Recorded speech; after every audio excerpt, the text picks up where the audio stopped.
a Democrat who served at the United States agency responsible for hearing appeals by federal government employees when they are fired or disciplined, has filed a lawsuit challenging Republican President Donald Trump's decision to dismiss her. Kathy Harris, whom the president attempted to remove from the Merit Systems Protection Board on Monday, initiated the lawsuit.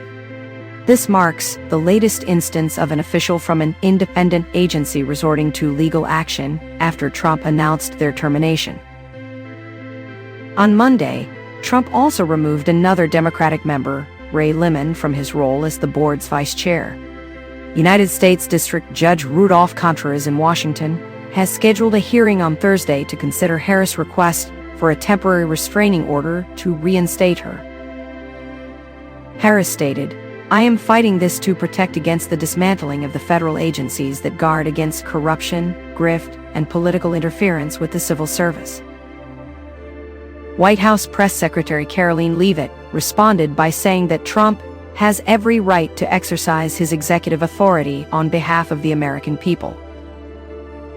Harris, who was appointed to the board in 2022 by Trump's Democratic predecessor Joe Biden, was its chair until recently. Upon returning to the White House on January 20, Trump appointed Henry Kerner, a Republican, as its acting chair.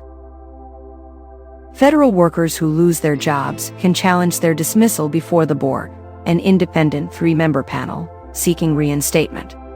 This role could place the board in a central position as Trump moves swiftly to reduce the federal government's workforce. On Tuesday, Trump directed U.S. agencies to collaborate closely with billionaire advisor Elon Musk's Department of Government Efficiency to identify government employees who could be laid off and functions that can be eliminated. Members of the Merit Systems Protection Board serve 7-year terms.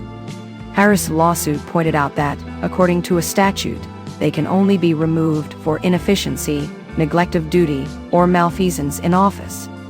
She argued that her firing was unlawful and violated long-standing legal precedent governing the removal of independent agency officials. She referenced the United States Supreme Court's 1935 ruling in Humphreys Executor v. United States, which has limited a president's ability to fire certain agency heads. Some justices on today's 6-3 conservative majority court have indicated a willingness to reconsider or potentially overturn that ruling. Gwen Wilcox, a Democrat who Trump dismissed from her position on the National Labor Relations Board, has filed a similar lawsuit.